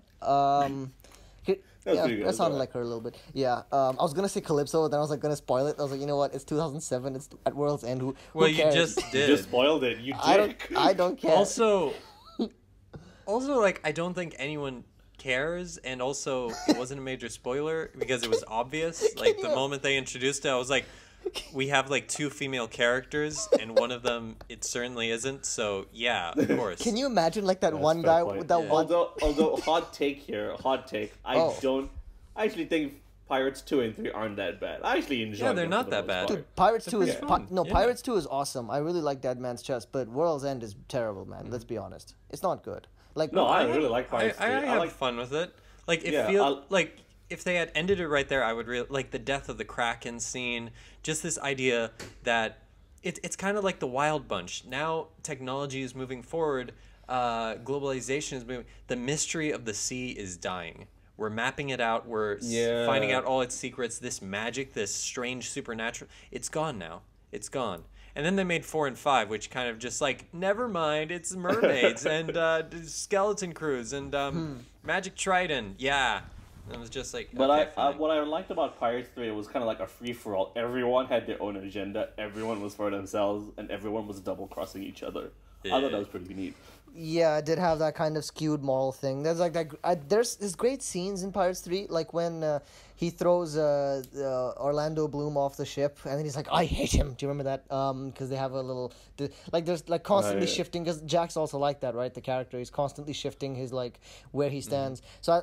No, because they're all trying to get Jack back, but they're trying to get him back for their own selfish reasons. And Jack's like, "Fuck all of you, man." Yeah, I need to see it again because I'm fuzzy on the details. But I will say, the Dead Man's Chest, it's like the perfect Sunday or Saturday afternoon. Let's just watch this and like it's a good film to watch at home, just relaxing. It's a really fun experience. Like the theater when I first saw it, I think I was like a bit sour on it, and I don't think it's as good as Curse of the Black Pearl. But it's got like that whole wheelbarrow sword fight thing, whatever it was. That was amazing. I mean, it was so practical. That was a practical effect, I think.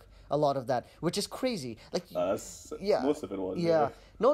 What's his name? Who made Gore Verbinski? Gore Yeah, Verbinski. he's a terrific director, man. I loved his remake of The Ring. I loved he made that crazy Long Dane DeHaan thing at the hospital. I forgot the title. I saw that, A Cure for Wellness. I actually liked it. I really liked A Cure for Wellness. I was actually at the studio where they shot A Cure for Wellness. I was at Studio Babelsberg, and they were telling me nothing but nice stories about Gore Verbinski, like, and how he was like a visual genius. Like he was so, and you can tell, like, if you watch Gore Verbinski's work, that guy knows how to shoot stuff. You know what I mean? Like, he knows spectacle and image.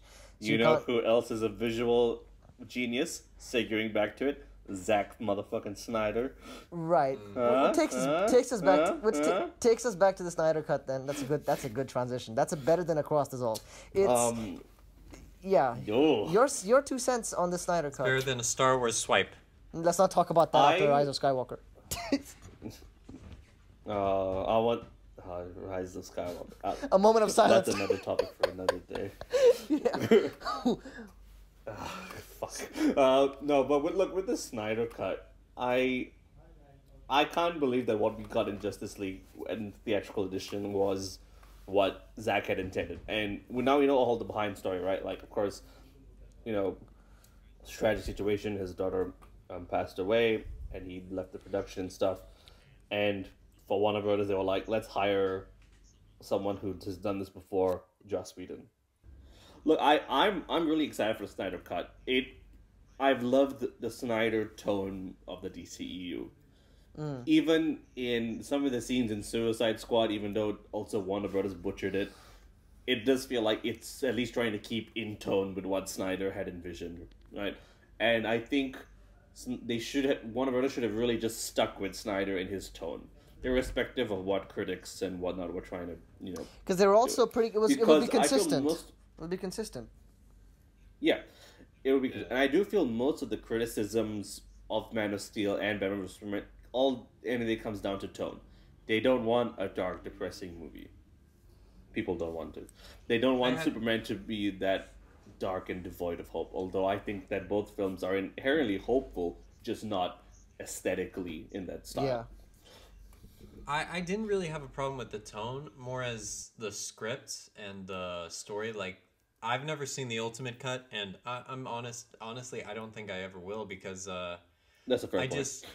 I just can't watch it again. I saw it once, and I was like, it doesn't make sense. And you can't just release a product like this with this many glaring loopholes and just plot holes and make me just be like, well, here's your movie. What? No, it's undercooked. Visually, Zack Snyder is a genius, and I know I will never be anywhere close to making those beautiful images as he can. Script-wise, I think the man needs like someone to give him an actual script and stuff. But I don't have an issue with the characters being bleak and stuff as long as it makes sense. I just never got that making sense. The tone wasn't the issue for me. It was just the things don't make sense. Yeah, I've heard, I get that, and sometimes to that end. I'd say that the Ultimate Cut solves at least most of those issues. It definitely makes Superman not a side character with only 43 lines, as he does in the original theatrical cut. He actually has more to do. We actually see Clark being more of a journalist in the Ultimate Cut, which is actually super useful. We get to learn more about Lex's machinations, which is actually always super helpful. To see more of the Puppet Master and all those things. We're still trying to discover his plan more and more to this day. Like how he figured out all that stuff. He got like everything was like people say the Joker's plan was crazy. All that shit up off screen. Literally, that's the thing, man. Let me say this about visual directors, like, because I think this is something that happens to a lot of them. Terry Gilliam, Zach, who else? Baz Luhrmann, although I've Michael Bay. Michael Bay's more like tongue in cheek.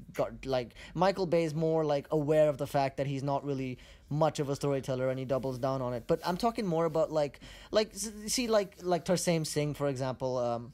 These guys who are like painterly, they're these painterly directors, and or I would Justin Kurzel as well. He did. Yeah, but he's done. Yeah, but he followed. Yeah, well, I found Assassin's Creed to be like one of the ugliest films ever made. Man, that movie is horrible. The action scenes in that film. Let's not even go there. But Macbeth, Macbeth is incredible. It looks beautiful. The thing is, some of these directors, you have to kind of read between the lines with their work to understand basic stuff, because they're so hell-bent on the image showing the subtext as opposed to the word, as opposed to the storytelling. I know that's like a weird thing to say, but it's like, put it this way, it's like there are directors who follow that, like you put 5 images together. Filmmakers, I mean, what every director really honestly should be doing. I'm critical of this, of visual directors, but I'm not critical to that degree, because I see it as a style of doing things that may not be for everyone. But most directors, you have 5 images, you line them up in a sequence, and the storytelling is communicated through how those 5 little images, how they kind of mash up together. What is it that you feel at the end of those 5 images? You know what I'm saying? And each image blends in the next and gives you new information that complements the previous image but sets you up for the next image. That's how how a normal director goes from scene to scene. When you're talking about Zack Snyder, and you commonly, or Terry Gilliam, less so, but you hear that. You hear a lot of these things of, oh, you could shuffle scenes around in Man of Steel and it wouldn't make a difference. You hear stuff like this, and it's not exactly wrong. The reason why this happens is because each scene in onto itself is trying to convey so much stuff that's completely for the benefit of that scene and that moment. You know what I'm saying? They're really doubling. I think Nerdwriter did a great essay about the moment in these DC films, the Snyder films, because they're all about what that scene means and what it means for the whole film. But it kind of loses sight of the overall scope of the film. So that's why you end up watching those films feeling like there's a lot of meaning and depth here. There's a lot of nuance and layers. There is. And they're great when you discover them, but at the same time, they don't feel complementary to the whole experience. So that to me, I don't know. Yeah. Again, I'm saying it's a criticism, but I don't mind it. Like, I like actually if it's done well, I'm okay with that. You know, which is why I love what BVS was doing.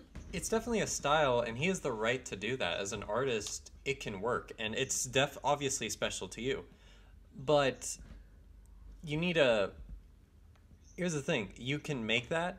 But if you put that into a film like Batman vs. Superman, who are the two most iconic symbols, fictional characters of our modern day, and it's the most anticipated movie, and then you still have those plot holes, what did you think was going to happen? Everyone in the world was about to see this movie, and it wasn't ready yet. So was it like indulgent or a risk? Maybe both. You know, probably both. Here's the thing, though. There are actually a lot of the plot holes in that movie, I feel there are some legit plot holes. I'm not gonna lie. There are actually some legit, and there's some moments that are too stupid to even put words into. Like, yeah, Lois, drop that Kryptonian spear into a puddle where he's gonna have to drown himself into. I can think of one word specifically. Martha. See, but that's exactly the thing, is that is technically a good idea for a scene, but because he's a filmmaker more concerned with the visual, and because, you see, people mistakenly think that the director takes the script, and like, I often hear this, all the director needs is a good script, and maybe he'll make a great film. Possibly, but the way studios tend to work these days, at least, is especially WB. You know, I mean, Warner Brothers, in spite of recent events, is known to be a director-friendly studio. And what they did was they basically assigned the writer, in this case Chris Terrio, who just won the Oscar for Argo at the time, and basically he's under the supervision of the director. So even what the writer is doing is still at the complete mercy of what the director, how he wants to or she wants to execute it. Which is why you have a film where you have a scene where there's like a taut political thriller about finding a bullet and LexCorp, and then there's a scene with a giant CGI monster fighting Wonder Woman in an island. You know, that's why you get that flip-floppy thing going on. But here's the thing: there's some plot holes in that film which I don't think they're actually plot holes. Like, okay, what was Lex's motivation? I'm trying to make this broad because I know there are viewers who are like, I don't want to hear about Batman v Superman. But the thing is, wait. I think we have to. You have kind of before we get to Lex's motivations, which I think is important, and I think honestly is not.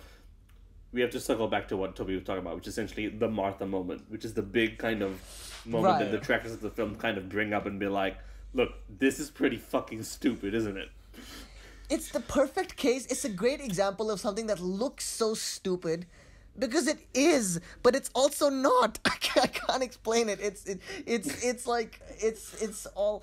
If he could set it up some way where because the way you've explained it to me on paper makes a lot of sense, and I'm like, that actually is a really good idea. But every time I still see that scene, I'm like, nope. Because I honestly think that with that whole thing, right, that film, one of the main thesis statements about that film should be Batman premeditating to kill, right? Yeah. Now, if you strip away the parts where Zack goes a bit too pyromaniac and have Batman kill a bunch of people and just be a film about Batman literally premeditating the murder of someone, I assume that moment where he's like, oh, it's his mother's name, that had more impact. Now, I understand the intent of that. In that moment where he's about to kill Clark or whatever, it's Bruce realizing he's become like the guy who killed his parents. Mm-hmm. Yeah. And that's, of course, makes sense. And then it comes the whole full circle because he's up to this point literally premeditated everything to kill what he thinks is an alien, right?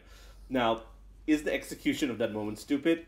Yes. And this is coming from one of the people who loves that film a lot, and I really do like BVS, but that moment is stupid because of just how it's executed, right? Because I swear to you, when I was watching theatrical, when I was watching it in the cinema, about maybe a half an hour or like 10 minutes before that moment, it clicked through my head. Oh, their moms do have the same name. I wonder if that's gonna come up. And then it actually came up in the movie. I was like, oh wow. It did just come up. It's the linchpin of this entire film. Without that, the film falls apart. What did you say their name? It's his mother's name. Oh shit, that's my mom's name too. Whoa, we're best friends now. And I'll admit, the turn when he goes into good is literally the same kind of turn when Anakin turns to the dark side into like Revenge of the Sith. He's like, "What have I done?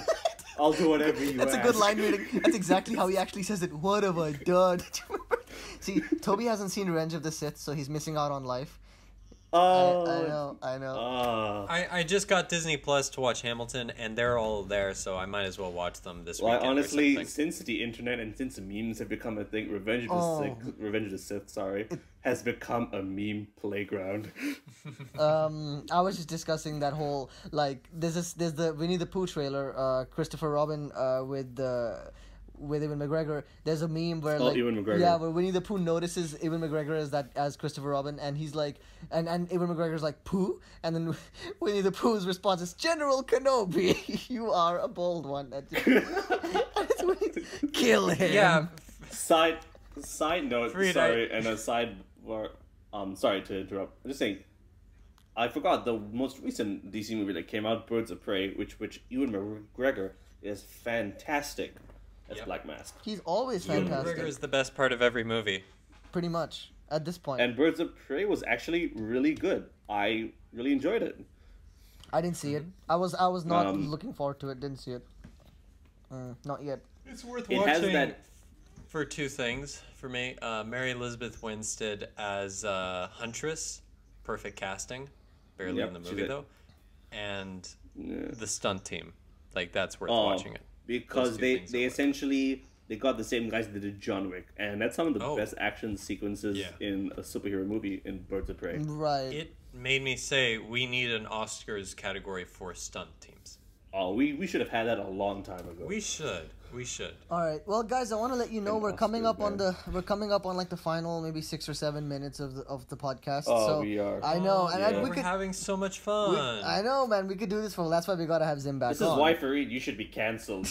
You're a killjoy. Fareed wants to end the podcast, guys. Me and Zimran just want to have a good time. Fareed is we want to listen to that one song by Cindy Crawford. Which one's the Laughlin? Girls Laughlin. just want to have fun. It's not Crawford. Crawford's the model. I don't know any names. The point is, Fareed wants to kill Joy. Here's the thing. To cap off, we've had some interesting ground to cover. I'm glad we discussed some of our early filmmaking endeavors. Zim, that was like, because there's so many more things we did. Like for example, like I bought this like. We didn't have. I thought foolishly that we had to get like a proper boom mic, and of course I had no idea how to go about that. So I ended up buying a boom, but like for a mic that's more for like singing and drums, and I used. Like it's a dynamic microphone. Exactly, and we used it, and we used to hide it in these inconspicuous places. Like, the best one is Zim was booming underneath a table, and the main character was actually the scientist, right? And he gets picked. And we stuck it under his shirt. Yeah, and the thing is, he gets in one scene, he gets frustrated about his experiments, and Zim is booming under the table, and the scientist basically in a fit of rage, like improv slams the desk with his fist, and there's a beat, and then you just subtly hear coming from Zim because he got hurt from the. and what's the worst part is it's in the final cut of the film. You can hear it, like you can hear Zim squeal. You see stuff like this. You can't make this up. It's too good. Oh man. It's those internal stories that makes working with friends fun. And I think even in modern Hollywood productions, in big stuff as well. Everyone works with their friends and shit. Well, I mean, like even when I tried to direct my own film in Australia, I sent those clips to Fareed to edit, and my God, when I was filming that, my main lead actress would constantly laugh all the time and just filming with her, while it was fun, was also an absolute kind of head banging my wall, and it must have been a painful Fareed, because every time I would edit, send the clips to him, for it to be like, all right, I had to cut it literally here. You didn't give me any more seconds. The next frame, she starts laughing, and I'm like, yeah, look, I'm sorry, man. Yeah, that was fun, man. I was 2016. It was before I met you, Toby. Actually, I was just starting my third year of school, and I remember taking as many jobs as I could, and that included Zim going, "Hey, I made a short," and I was like, "Really?" And he's like, "Yeah, man." And I was like, "Dude, let me work on that." And so I would actually spend the day doing class, then the evenings doing like running and finishing assignments, and then like my night life comprised of looking at rushes of Zimran's actress just laughing in every other take, and I'm just like, well, what a way to end the day, with levity, with laughter. So those were some good times. Yeah, it was a fun shoot. Yeah. Yeah. And I'm currently working on Fareed's upcoming film. Yeah. Which is titled Birthmark, right? Birthmark, for now, we're calling it that. We'll see what happens with it. And that's been fun too. And a trailer is coming out soon. Pretty soon. Yeah, pretty soon. I'm just waiting on some more rushes that were graded, and then we're going to put it out. I mean, I'm really excited about that one. It's interesting. So, yeah. I mean, that's also... Too. It has been an honor and a privilege to even have met Fareed, let alone known him for this past, 10 plus decades. And, That's so sweet. Same here. I truly am the Wozniak to his jobs. He is the Wozniak to my jobs. I can't remember. And just like real life, I can't remember the exact line. Oh, let me tell you. In the movie, it was like, this person has known you, or I don't know what the line is. No, I think I remember. That line when I think of what I'm like, yeah, that's us. Yeah, I know the line, dude. I think the line is. We go back, so don't pretend like so we go back, so I know this person you're being is someone you invented. I know this person you're being is someone you invented. I think that was what he said, right? Yeah, and that's it. It's more like the we go back sentiment. The point is that it's just literally been an honor to even be on this podcast. I can't thank you enough. Can't thank Toby enough for having me join on. Of course, man. Just giving you my very limited. It was great to meet you, man. Composing. Yeah, it was lovely to meet you guys too. And Toby, just make sure he starts watching more shows, because he's Dude, I've been trying. I got him to watch American Vandal, but that's like all he's been able to watch so far. Yeah. Fareed, we're in a pandemic. There's no excuses to watch TV shows or movies. I'm gonna go for a run, and then I'll probably like pop on. Stop running. You can't keep running from your problems. Yeah, you watch can't your keep movies, running from watch these your awesome TV shows. This feels like that crossover episode I was so excited for, but in the ending I'm just like, oh wait, they're gonna gang up. You thought it was a crossover episode where it's like, oh man, I'm jealous of Fareed's old friend because they got so much history. No, man, we're on the same page. We equally want to fuck you up, man. Yeah, and as much as I, owe a lot to you, you're also a real piece of shit. Well, if you... Yeah. I mean, I'm pretty sure by the end of this thing, I'm gonna be on, Vanity Fair, allegations of insulting Joss Whedon's hair color have been put out by the lawyers. Apparently he hasn't seen Stranger Toby Things. and I have you by the balls with all this, so you better not fuck this up. Yeah, you don't watch Stranger Things in a couple of years, we're gonna release allegations that, you called Joss Whedon a redhead. I have a book. Probably. I have a book of just problematic things that Fareed has said over the years, and I will publish it once he's famous. He's actually not and kidding. I've got Devils, so that even... Oh my god. Alright then, alright. Okay, you two, well... I mean, this is by we far... We like to have fun here. This has been, we have fun here. This has been probably my favorite episode in a lot of ways. It's so heartwarming that you guys are on this. Even if it's to my own cancellation, I'll cancel with pride if that's what that's gonna mean. So yes. You're masochistic like that, I think. I am, yeah, very much. I also just want to do a shameless plug for my own podcast that will be starting soon. I hope we've recorded one episode of it already. It's called The Sound of Scoring, where myself and my former roommate Michael Garrett, great composer, we talk about music scores and composers. We recorded our first episode on the Danny Elfman Spider-Man movies. Classic. He's currently editing it right now. Hopefully it'll be out soon, but stick around for that one. But I just wanted to do a shameless plug because Why Let's not? put that in the. If it's on YouTube, let's put that in the description down below. Check it out. Not guys. not yet there. But when it is, I'll put that Well, in the we're gonna. description. We record these like 2 weeks in advance, so. Oh, awesome! If it's there, it's there. Awesome. But thank you for having me on the. Is it the Tail Slate podcast? I'm sorry, I love you guys, but I don't even know the name. I know it's a Tail Slate podcast. That's what it is. That's the name. You said The Tail it. Slate Film Podcast. Yeah. Which Cool. no Awesome. no longer hosted by Fareed Kairon, but that was at the time the thing. So all right, man. Well, I gotta go as well. Look, Fareed, So- all you have to do is watch Community, watch Stranger Things, just watch John Wick, Parks and Rec, Parks and Rec, yeah, that too. yeah. The Office. And then Oh, come on, and then Fareed. I'll be out of prison. These are rookie Basically, steps. what you're saying. I'll be out of jail once I've done that. If you guys like what you heard today, be sure to hit that subscribe button, hit that bell so you get all the notifications. Smash that like button. Smash that like button. Here's a fun challenge. Try to smash that like button with your nose. See if you can, but you can't. Just smash that like button. And write down in the comments down below your favorite part or what you want us to talk about or like your favorite childhood memory. Write the names of your childhood friends and their banking information. Write it down. Fareed, what do you want them to say? Their social security number. Let them and, get you to watch Stranger Things. Get me to watch Stranger Things. Bully Fareed into watching the shoes you want. Yeah, cyberbullying Bully is fun. Fareed into watching Stranger Things. Cyberbully Fareed. Cyberbully Fareed. Marketing. Okay. But seriously, and, cyberbullying is no joke. Make fun of his muscles. and follow us on Letterboxd. I mean, did you mention Letterboxd? I think we'll put the links in the thing as well. Oh yeah, we got Letterboxd down there. Check out our Letterboxd. Yeah. We watch movies sometimes. All right. Okay, well, I do not, so don't follow me. you should. It's fun. It's like good to rent movies and stuff. All right. Well, on that note, catch you guys later and take care. Stay safe, everyone. All right. Take care, everyone. care. Bye.